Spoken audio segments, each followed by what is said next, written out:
Assalamualaikum warahmatullahi wabarakatuh. Ketemu lagi dengan saya Weni Ramdiastuti. Dan di seberang kanan saya sudah hadir yang sangat istimewa Pak Susno Duaji. Apa kabar Pak? Kabar baik. Assalamualaikum warahmatullahi wabarakatuh para pemirsa. Oke. Salam sehat selalu. Salam sehat selalu. Pak Susno ini siapa sih yang tidak tahu wong Plembang, wong Sumsel ya Pak ya?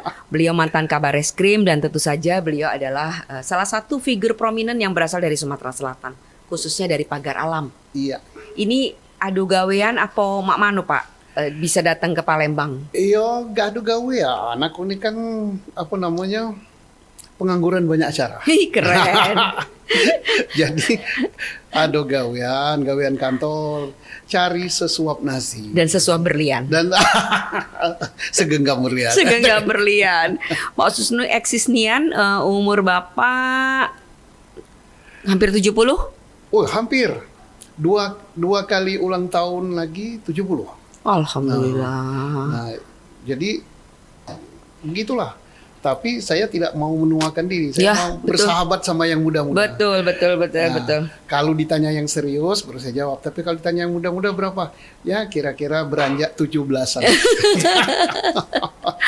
Oke, Pak Susno, kemarin baru saja diputuskan ya vonis terhadap Sambo. Ya, Anda tentu sebagai mantan petinggi Polri melihat kasus ini seperti apa dalam arti vonis Sambo itu sudah diumumkan oleh hakim. Tetapi kalau kita mau mau lihat gitu ya secara secara kritis gitu ya. Ya. Motif itu kok masih samar-samar ya Pak ya? Oke. Pertama tentang motif ya. Di dalam tindak pidana pembunuhan ya, itu para pakar dulu tidak pernah merumuskan motif. Ya nih. Kenapa dimasukkan motif? Takutnya motif ini menjadi unsur daripada tindak pidana yang harus dibuktikan. Kalau tidak terbukti maka terdakwanya akan lepas dari jerat hukum. Sehingga motif tidak perlu. Yang penting dia membunuh. Nah, menghilangkan nyawa orang lain, bahasa pasar yang bunuh. Nah, sekarang yang memerlukan motif itu siapa? Nah, yang memerlukan motif itu sebenarnya bukan hakim, bukan jaksa, bukan polisi, tapi terdakwa sendiri. Kenapa terdakwa? Dia akan membuat motif itu yang kira-kira bisa diterima nalar sehingga dianggap wajar dia melakukan pidana itu. Contohnya Sambo. Oh, bukan pelecehan, dia tarik lagi. Mengadakan bahkan perkosaan, perzinaan, perkosaan. Nah, maksudnya apa? Supaya jaksa yang akan menuntut berpikir, oh wajar dia membunuh. Supaya hakim pun, oh wajar dia membunuh. Sehingga hukumannya tetap bersalah, tidak terlalu berat. Nah, tetapi oleh pembuat undang-undang, motif tidak perlu. Yang penting kamu membunuh, direncanakan apa tidak direncanakan. Kan begitu. Oke. Ya. Nah, vonis mati, Anda Iya. setuju? Ya, vonis mati itu sebenarnya ya vonis tertinggi, Iya. maksimal. Iya. Mengapa dijatuhkan? Pertama bahwa kita baca pertimbangan hakim kemarin kan, semua unsur yang dituduhkan terbukti secara sah dan meyakinkan. Kemudian unsur yang meringankan tidak ada. Unsur yang memberatkan banyak sekali. Banyak. Ya maka tiada lain hukuman yang harus dijatuhkan adalah hukuman maksimal. Hukuman maksimal dari pidana pembunuhan dengan rencana 340 KUHP adalah hukuman mati. Ya jelas itu tepat sekali. Tuntutan masyarakat pun hukuman mati. Iya. Jadi ini memenuhi keadilan masyarakat, memenuhi keadilan yuridis, memenuhi keadilan filosofis. Tepat sekali. Keadilan filosofisnya juga terpenuhi ya. Nah, persoalan sekarang adalah apa iya akan dilaksanakan? Nah, It is itu the big pertanyaannya. question. Ya. Nah, mengapa? Karena sudah diundangkan oleh DPR bersama pemerintah undang-undang tentang KUHP baru. Undang-undang nomor 1 tahun 2023 ya kalau nggak salah ya. Di pasal 100 itu ditentukan bahwa untuk seseorang yang dijatuhi hukuman mati tidak bisa serta-merta dilaksanakan. Tidak bisa serta-merta dilaksanakan karena dia harus nunggu 10 tahun. Itu maksimal Pak 10 tahun tuh. 10 tahun ya. Tenggat waktu pengaruh 10 tahun. Dinilai oleh lembaga pemasyarakatan. Maksimal atau minimal? Ya pokoknya sampai terpenuhi, tidak ada minimal maksimal. Gitu, okay. Sejak putusan itu berkekuatan hukum tetap, dihitung 10 tahun. Nah sekarang, kapan putusan ini berkekuatan hukum tetap? Belum, ini kan baru putusan pengadilan tingkat pertama. Masih menunggu pengadilan banding. Masih menunggu pengadilan kasasi, masih menunggu PK, masih menunggu lagi garasi presiden. Karena ini pidana mati, banding itu tidak mungkin sebulan 2 bulan, bisa setahun, bisa 2 tahun. Kasasi juga dan apa-apa juga, kemudian apalagi sampai garasi. Jadi kalau hukumannya itu masih ada dan Sambo naik ngajukan keberatan terus, maka ini prosesnya bisa 5 tahunan. Nah dihitung dari 5 tahun dia punya kekuatan hukum tetap. 10 tahun lagi. Setelah 10 tahun dia berkelakuan baik, menyesal dan sebagainya, maka hukuman mati tadi bisa berubah menjadi hukuman seumur hidup. Nah, terus ada orang mengatakan, Pak itu berlakunya 3 tahun lagi. Iya. Tapi kan berlakunya hukuman Sambo masih lebih dari 3 tahun lagi. 5 tahun lagi belum tentu berlaku. Kita anggap saja misalnya 5 tahun. 5 tahun berarti baru inkrah 2028. Sedangkan undang-undang yang disahkan tahun 2023, dia 2026 udah berlaku. Berarti Sambo mendapatkan yang ini.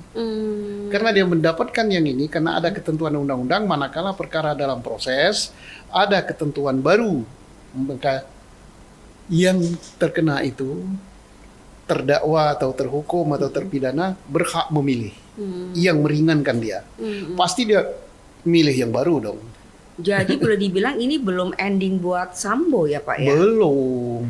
Cerita masih panjang. Cerita masih panjang. Tapi sudah ada kepuasan publik bahwa dia sudah dihukum mati.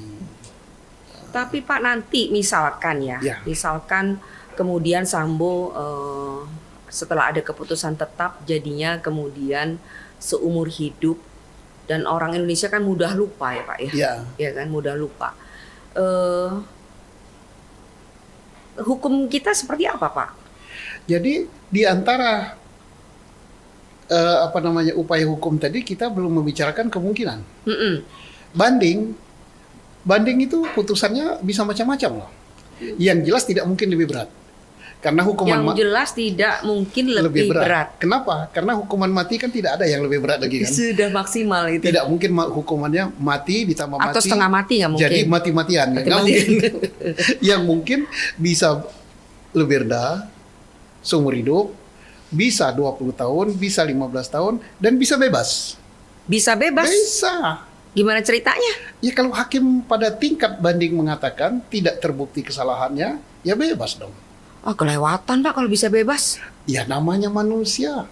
Kemarin saja saya membuat di podcast saya katakan ada tindak pidana nilep duit orang sampai berapa? 100 triliun lebih.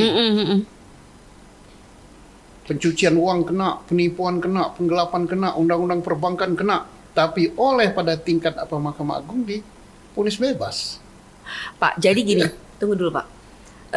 Jadi bagaimana supaya, ya kan, ini kan tadi Anda bilang bahwa ini sudah memenuhi bahkan keadilan filosofis, keadilan publik masyarakat, sosiologis ya kan, yuridis tentu saja itu.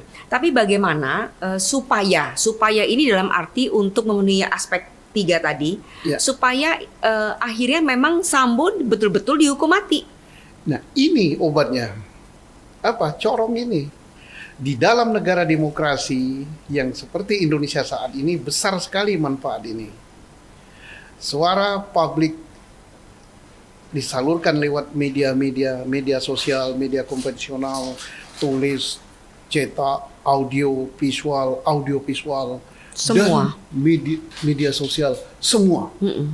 Bayangkan saja kita lihat betapa desakan publik supaya bahwa hukuman 8 tahun untuk Putri Chandrawati itu tidak adil. Masa si Eliezer aja 12 tahun, dia yang 8 tahun keroknya adalah ini. Akhirnya kan 20 tahun. Kan? Saya tidak mengatakan bahwa 20 tahun itu karena tuntutan publik, tidak. Saya yakin itu dari hati nurani hakim. Tapi setidak-tidaknya hakim dia mencari 3 standar kan. Secara yuridis ini benar, terbukti sah dan meyakinkan. Secara filosofis benar. Kemudian keadilan sosiologis dari masyarakat benar. Wah, tuntutan berarti 3 ini terpenuhi. Berarti benar sekali. Ini. Demikian juga Sambo dari sejak awal kasus Sambo Gate ini nyaris sempurna skenarionya kan, nyaris sempurna. Tapi berkat corong ini tiap hari di mana-mana sampai di kampung dibicarakan, akhirnya gagal total skenario itu. Jadi luar biasa. Dan inilah salah satu pilar demokrasi dan penjaga penegakan hukum. Gak bisa lagi main-main. Jangankan gitu, orang terjadi kejadian polisi sama sopir jadi jalan, langsung dipotret, langsung viral. Bahkan ada kata-kata no viral, no Oke, Pak. Tapi kok bisa-bisanya ya IPW itu bilang bahwa vonis mati untuk Sambo tuh nggak pas, ya, karena dia bagaimanapun berjasa. Itu kok gitu sih Pak IPW Pak? Anda nih sebagai mantan petinggi Polri loh, gimana Pak IPW ini? IPW Indonesian Police Watch? Ya itu bukan mantan Polri dong. Hah? Bukan mantan Polri. Itu stakeholder ya? Indonesia Police Watch itu adalah ormas. Ormas, civil society kan. Ya bebas-bebas saja orang berpendapat. Nah, mungkin dia mengatakan bahwa rasa kemanusiaannya. Ya tapi kan kita harus menghormati putusan hakim gitu kan. Yeah. Hakim betapa susahnya di dalam persidangan menemukan bukti-bukti sehingga itu terbukti dengan sah meyakinkan. Sehingga hakim menjatuhkan itu. Dan hakim pun sudah mempertimbangkan kan, bagus sekali saya lihat komposisi putusan. Sambo hukuman mati, kemudian Putri hukuman seumur hidup kan. Artinya tidak dua-duanya hilang kan. Seandainya hukuman ini dilakukan serta-merta. Tetapi kan kita tahu ini tidak mungkin serta-merta. Setidak-tidaknya tertunda 15-an tahun kan. Ya, anaknya yang sekarang masih paling kecil SD, 15 tahun lagi udah mahasiswa. Jadi adil sekali sih. Adil ya, jadi menurut Anda ya vonis kemarin itu ya. Oke. Meskipun kita harus terus menyuarakan keadilan ini melalui kita berbagai platform media. Satu, keadilan, kedua mengawasi dan mengawal. Peran publik dalam mengawal perkara ini sangat-sangat besar sekali. Oke, Pak, gimana tentang vonis Barada Eliezer? Apa harapan Anda di situ? Kalau saya mengatakan bebas mungkin nggak Pak? Iya, bisa jadi. Justice kolaborator itu dia adalah orang yang melakukan kejahatan. Tetapi dia membongkar kejahatan itu. Tanpa dia bongkar, maka kejahatan itu akan tertutup, gelap. Maka sempurnalah skenario dia. Kan perkara ini mulai terungkapkan setelah Eliezer bersuara bahwa yang otaknya adalah Sambo, yang ini tidak benar, yang ini tidak benar, terungkap. Akhirnya Sambo ditangkap dan ditahan kan. Lah, masa hukumannya lebih tinggi dari Putri? Ya bebas bisa saja, bebas bisa. Bisa ya? Bisa bebas, karena di peran dia harus dihargai itu. Jadi nggak ini Pak ya, tuntutan jaksa kan berapa 12 ya? Kemudian hakim bisa memutuskan bebas? Bisa saja, karena hakim kan sangat bebas kan. Jaksa menuntut 12 tahun, kemudian hakim mengatakan bebas karena jasa-jasanya sebagai justice kolaborator.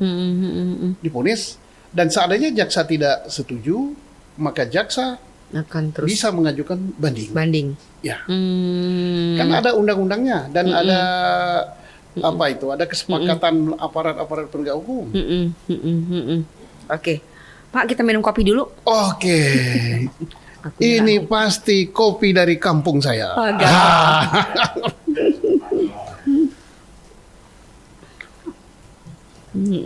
Oke. Pak, Anda percaya nggak bahwa Sambo itu masih punya pengaruh di kepolisian dan atau masih punya kelompok yang bisa untuk terus memperjuangkan, ya boleh dibilang memperjuangkan versi dia sehingga nanti tidak dihukum mati? Ya mungkin ya teman-temannya. Tapi kalau apakah kelompoknya itu kuat atau tidak, saya kira karena kekuatan kelompok itu kan tergantung kekuasaan. Kekuasaan itulah yang memberikan pengaruh. Sekarang kan kekuasaan nggak ada lagi kan. Dia tidak berkuasa, dia tidak berwenang. Tinggal sahabat-sahabat yang mungkin dulu pernah dibantu, pernah mendapatkan kenikmatan gitu kan. Kenikmatan maka dia, tanda kutip ya. Maka dia kan berhutang budi kan. Yeah. Hutang budi ya kalau bisa saya bisa nolong gitu. Itu kan sifatnya kan kemanusiaan. Tapi kalau dia full power untuk menolong Sambo dengan segala cara, saya pikir udah sulit gitu. Udah sulit ya. Sulit. Nggak ada lagi ya. Nggak ada lagi, justru yang menolong sendiri yang akan jatuh. Kuasa posisi dia nggak ada lagi. Ya, masuk jurang. Habis ya, tamat ya Sambo untuk hal ini ya. Oke. Pak, Anda melihat hakim yang memutuskan ini, itu dia mendengarkan suara hatinya? Iya. Ataukah dia boleh dibilang takut, Pak, dengan tekanan publik? Ada tekanan. Mana yang lebih ini menurut Anda? Saya kira dia lebih takut kepada Tuhan dalam dia memutus ini. Yang saya lihat, dia tidak takut kepada tekanan publik. Nah, tekanan publik kan sudah beredar sewaktu perkara ini akan diputus kan. Dikatakan bahwa ada kelompok jenderal yang mendekati. Kemudian dikatakan juga diedarkan video yang mengatakan seolah-olah si hakim ketua bernegosiasi dengan Kabarisskrim. Kemudian macam-macam lah isu yang itu. Tapi tidak ditanggapinya, tidak digubrisnya itu. Kemudian mungkin juga dia dapat teror dan ancaman, tapi tidak digubris. Nah, pesan-pesan dan lain-lain dia tutup telinga, dan sehingga saya yakin kepada statement daripada pihak pengadilan bahwa hakim yang ditunjuk di sini adalah hakim yang qualified, hakim yang teruji, hakim yang clear and clean, hakim yang bersih, dan tidak main-main dia menjatuhkan vonis mati itu. Dia bertanggung jawabnya kepada Sang Pencipta, Sang Kholik, kepada Allah Subhanahu wa taala. Saya yakin itu nuraninya yang bicara. Jadi memang hati nurani Memang dia hati dengarkan nurani betul ya. Wajib kita puji hakim ini. Oke, wajib dipuji ya. Ya, puji dan salut saya hakim ini. Vonis mati ini kan di kalangan para penegak hukum pun, hakim terutama, itu masih menjadi kontroversi ya. Karena ada aliran hukum mati, vonis mati, dan ada juga yang tidak seperti itu. Termasuk juga misalkan ada Komnas HAM tentu tidak setuju pada hukuman mati.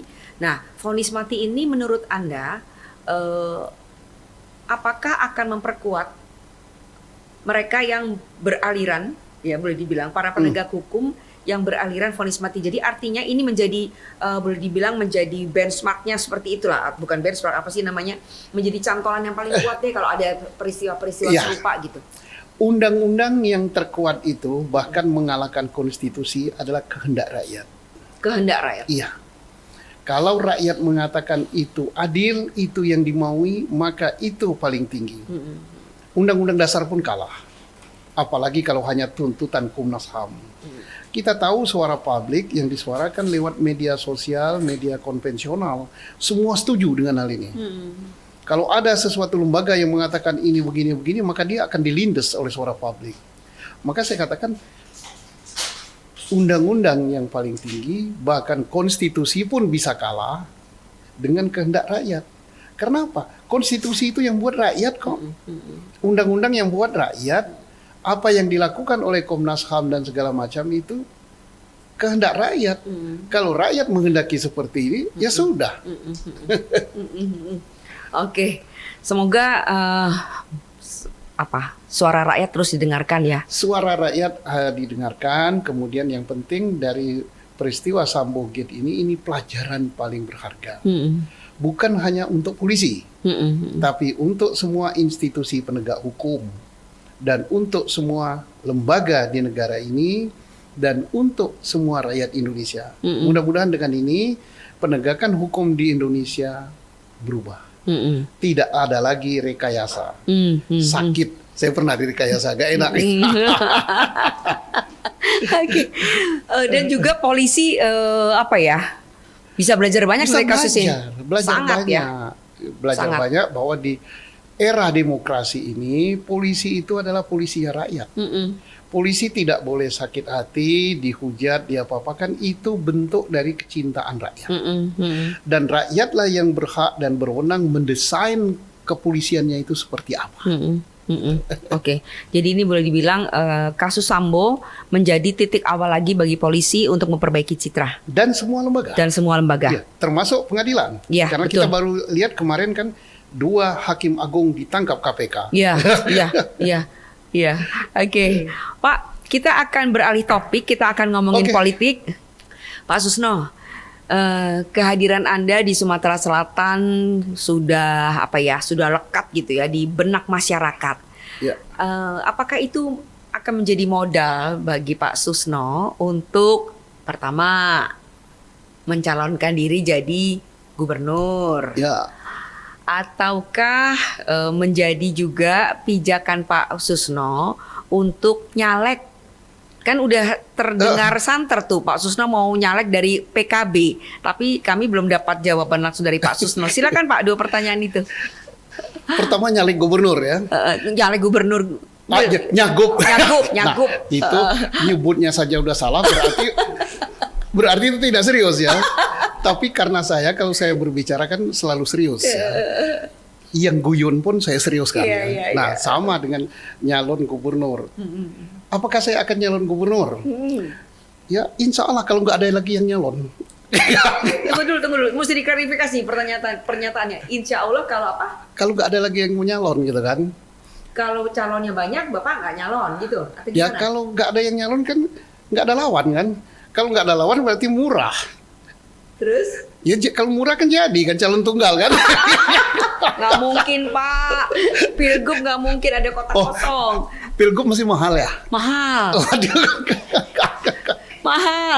Pak Susno duitnya banyak, tajir. Tapi daripada duit banyak untuk Pilgub, mending untuk jalan-jalan. Jalan-jalan ya. Oke, jadi nggak ya. serius ya kalau Pilgub nggak serius ya. Serius. Kayaknya nggak serius. Sayang tadi duitnya katanya. Ya sayang lah. Palingnya kan perlu berapa ya? 200 miliar sedikit kali. Waduh, daripada 200 untuk nyagup, mending saya. Kalau bupati berapa? Bupati 20, ya mungkin 50. lebih dong Pak. Untuk nyalek aja kabarnya 2M 10M itu udah Bupati dulu. Kalau bupati taruh 50 ya. Mending kalau gop 200. Mending saya calon 4 bupati. ini nggak serius ini. Loh, serius loh. Enggak. Nyalon di kabupaten ini. Kalau 4 dipasang kan masa salah satu nggak kena. Oh gitu. Oke. Nggak serius. Jadi Pak Hermanderu nggak begini, usah Bu. khawatir. Jadi begini, Bu, Pak ya. Susno nggak nyalon. Kita lihat kan anak-anak muda di Sumatera Selatan ini banyak. Dan mereka serius semua, bagus semua. Saya ini kan pensiunan. Ya, kalau pensiun itu baru 2 tahun atau setahun. Kalau pensiunan, ini berarti udah lama banget pensiunnya. Udah lupa gitu. Udah lupa apa Pak? Ya lupa aja di pemerintah, lupa caranya, lupa seriusnya. Lupa seriusnya. Lah, jadi gubernur tuh harus serius loh. Iya. Pakai baju harus safari. Kemudian harus pakai kopiah. Nanti jangan-jangan kopiahnya terbalik gitu. Jadi Pak Susno boleh bilang udah lewat masa-masa itu ya? Ya, anak-anak muda banyak. Anak-anak muda. Kita kasih kesempatan mereka. Oke. Nah sekarang soal caleg. Kenapa mau ke politik sih akhirnya? Saya itu sebenarnya tanpa lewat partai politik sudah berpolitik terus. Betul. Lah, Karena apa? arti politik buat Anda pasti kepentingan. Arti politik bagi saya adalah bagaimana saya menyalurkan ide-ide saya, kepentingan rakyat untuk nusa dan bangsa ini.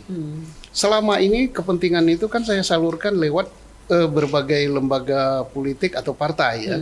Karena saya hampir dengan seluruh pimpinan partai, pengurus DPP saya dekat semua. Jadi misalnya, untuk masalah pertambangan begini, untuk masalah perbankan begini, untuk masalah ekonomi begini, saya sampaikan ide-ide itu.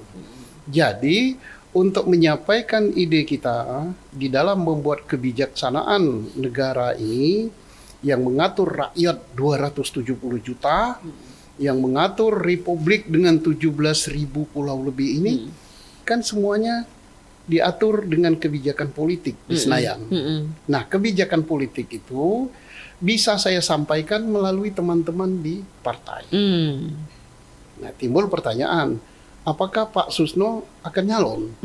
Ya sepanjang bisa saya sampaikan pada mereka, ngapain saya harus nyalon? Cukup saya sampaikan kepada mereka. Tapi kalau mereka yang disampaikan nggak nurut-nurutnya, bebel gitu kan, ya terserah rakyat. Tapi yang jelas saya bersahabat. Nah, seperti tahun dulu saya dihebohkan akan calon caleg dari PBB, Partai Bulan Bintang.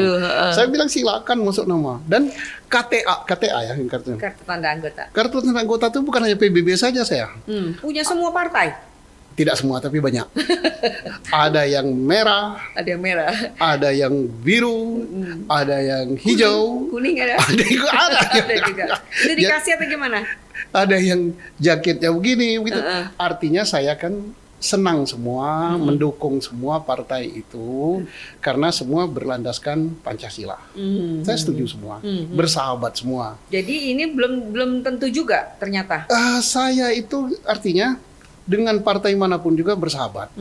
Nah, seperti sore ini saya kan diundang karena ada suatu partai di Sumsel ini, di Dewan Pimpinannya daerah, DPW-nya akan ada acara sore ini. Partai apa, Pak? Partai Hijau. Nah, saya diminta untuk bicara. PKB. Oh iya, saya siap di sebuah hotel nanti. Nah, misalnya besok diundang partai lain lagi, siap juga gitu. Pak Susno ini berarti nggak punya sikap dong? Lo sikap saya mendukung semua. Nggak bisa, Pak, mesti sikap baik. Pacak baik, karena kan dia ini kan nak memperbaiki bangsa. Yuk mau. Nah ini, tapi kalau misalnya sudah pada sikap untuk coblos, lah itu kan langsung bebas dan rahasia. Udah rahasia, ku tutup cak ini pula, pada kino anak. Bila perlu pakai koran gini, siapa yang dicoblos? Nah, lampu dimatikan. Gitu. Sekewit Pak Susno nih. Jadi galo-galo dikawani ya? Galo-galo dikawani. Tentang misalnya akan calon apa tidak. Kalau untuk mencalonkan diri, tidak. Misalnya, aku masuk partai, diinjak kartu anggota, kemudian berbaik-baik supaya dicalonkan, tidak. Tapi kalau akan dicalonkan, pikir-pikir dulu. Nah, kalau pikir-pikir kenapa? Aku kan memikirkan apa untung ruginya. Nah, untung ruginya misalnya kalau saya tiap hari harus duduk di kursi yang empuk itu, takutnya lupa diri. Dan aku nih wong penduduk itu. Begitu duduk di situ langsung tekantok, jatuh pula di kursi. Ceklek tangannya nih kan. Jadi kalau untuk mencalonkan diri tidak. Tapi kalau untuk dicalonkan, saya pikir dulu. Pikir dulu. Dan PKB adalah salah satu yang boleh bilang menggadang-gadang Anda untuk monggo silakan. Saya kenal semua pimpinannya di pusat, saya kenal maju ke Senayan, di daerah kenal, silakan. PBB silakan, partai lain silakan. Dan bukan hanya PBB saja kok, bukan hanya PKB saja kok. Sudah beberapa yang ngajak saya gabung. Saya bilang oke. Pak, tunggu dulu. Kalau Anda akhirnya memang mau dicalonkan oleh PKB, jualan Pak Susno apa sih selain sebagai mantan petinggi Polri gitu ya? Apa sih atau hal-hal pertanian di Sumsel?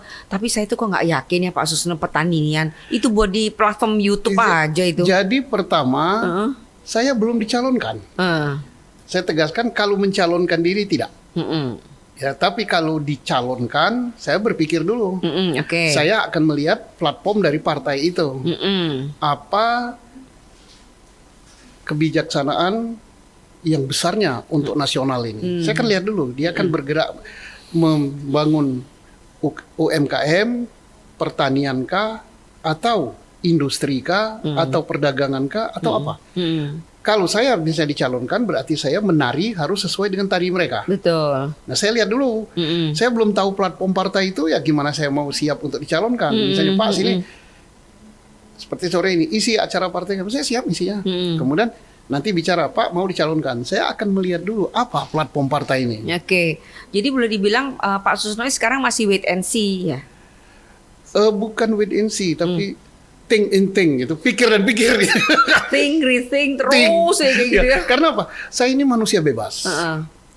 Yang dulu selama 35 tahun saya itu bangun tidur diatur. Jam sekian harus bangun, jam sekian sholat, jam sekian di kantor, jam sekian pulang. Ada anak saya lahir, Pak Susno nggak ada. Saya nggak ada di Timur Timur. Pulang dia sudah TK. Kemudian setelah saya dinas, berangkat subuh, pulangnya habis isya. Akhirnya saya pulang, anak saya manggil saya Om. Karena saya berangkat kantor dia tidur, masih tidur, pulang kantor dia sudah tidur. Jadi setelah dia besar, siapa laki-laki ini? Ini Om. Bayangkan 35 tahun, orang hari raya saya tidak hari raya, orang tahun baru saya tidak tahun baru. Nah sekarang saya ngalami bebas. Bebas.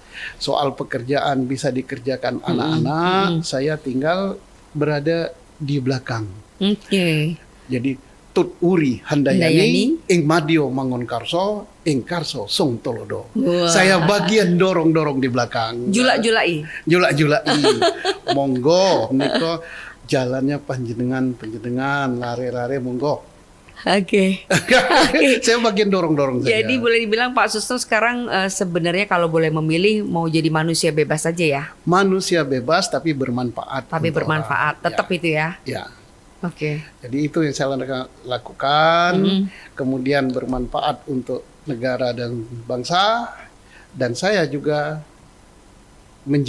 memikirkan apa yang saya anggap baik, saya salurkan lewat politisi, dan juga saya nyumbang pada negara ini melalui keringat pekerjaan saya bayar pajak. Besar loh saya bayar pajak. Lah kemarin aja saya bayar denda aja besar gitu. Karena usahanya banyak. Bukan. Jadi artinya saya sebagai orang yang patuh. Banyak orang yang protes-protes, misalnya negara berutang apa-apa tapi dia pajak aja nggak bayar. Benar. Pak Susno enggak ya? Oh saya bayar. Taat pajak ya? Taat pajak, teks amnesti saya ikut, apa-apa ikut. Tapi saya tidak mempaido ya. Apa itu bahasa? Paido tuh ini apa bahasa Palembang yang paido tuh. Ngerasani. Paido tuh ngerasani bahasa Jawa juga. Ngungkit ya. Bahasa dia. Paido. Ojo maido. Nah, lanjut bahasa Jawa gitu nih. Nggak tahu ya. Ngatoi, ngerasani. Bahasa Jawa aja gua ngerasani. Malum lah, bini wong Jawa. Bini wong Jawa. Asal usul dari Jawa. Iya, benar Pak Susno. Pak Susno terima kasih banyak untuk kehadirannya. Semoga Anda selalu bermanfaat bagi masyarakat Indonesia. Sehat-sehat terus, panjang umur. Amin. Terima kasih pendengar sekalian. Jangan lupa mengklik Tribun Sumsel dan Sri Poko. Ya. Oke, terima kasih. Wassalamualaikum warahmatullahi wabarakatuh.